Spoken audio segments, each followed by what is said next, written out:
From Washington, this is VOA News.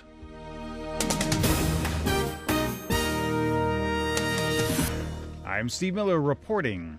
Associated Press correspondent Jackie Quinn says a federal judge in Washington has ruled against the Trump administration's decision to end the DACA program that protected some young immigrants from deportation. District Court Judge John Bates says President Trump's Department of Homeland Security determined that the DACA program was unlawful, but that decision was virtually unexplained. So he's giving the department 90 days and says if there isn't a better explanation, then Homeland Security will have to process new as well as renewal DACA applications. Jackie Quinn, Washington. South Korea unveiled the meeting venue for the Inter-Korean Summit between South Korean President Moon Jae-in and North Korean leader Kim Jong-un.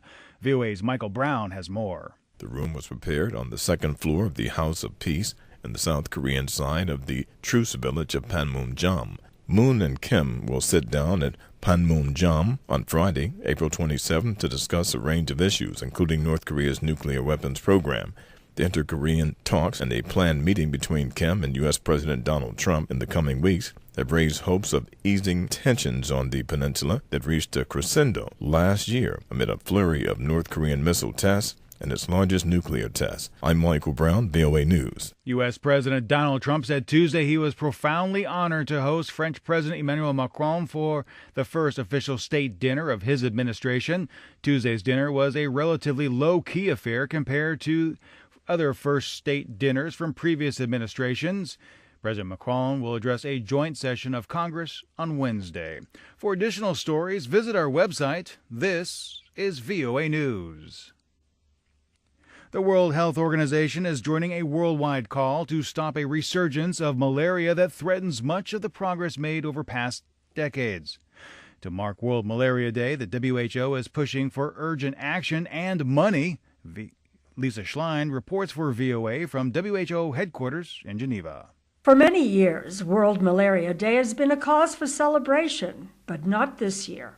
World Health Organization data show that starting in 2016, progress has been at a standstill and hopes of ending the global epidemic by 2030 are slipping away. About 90% of all malaria cases and deaths occur in sub-Saharan Africa. Children under the age of 5, pregnant women, and patients with HIV/AIDS are most at risk. Lisa Schlein for VOA News, Geneva. Two international watchdogs on Wednesday said that incessant attacks on the media by populist politicians are posing a threat to major democracies. VOA's Jeff Custer has that story. In their annual reports on the state of press freedom around the world, Reporters Without Borders and Freedom House harshly criticize Western populist leaders for discrediting the media, berating journalists, and threatening to impose restrictions. Reporters Without Borders' annual Press Freedom Index evaluates press freedom in 180 countries on a scale of 1 to 180, with 1 being the freest and 180 the least free. In this year's index, Norway stole the top spot from Finland, while North Korea remained at the bottom at number 180. Jeff Custer, VOA News. Armenia braced for fresh protests Wednesday amid a deepening political crisis after opposition leader Nikol Pashinyan accused the authorities of unwillingness to negotiate the transfer of power. Karen Karapetyan confirmed the planned negotiations had been canceled and accused the protest leader of putting forward new demands concerning the proposed talks. He said he had asked Armenia's President Armen Sarkisian, who has no relation to the former leader and is a ceremonial figurehead, to help organize new talks. The Taliban insurgency has announced the launching of its annual spring offensive in Afghanistan, dealing a blow to weeks of renewed hopes for possible peace negotiations.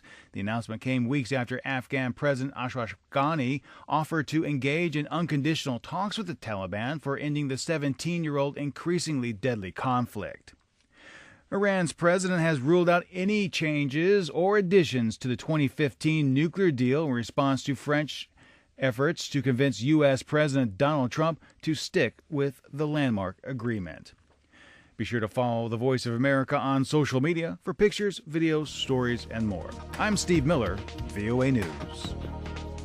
That's the latest world news from VOA.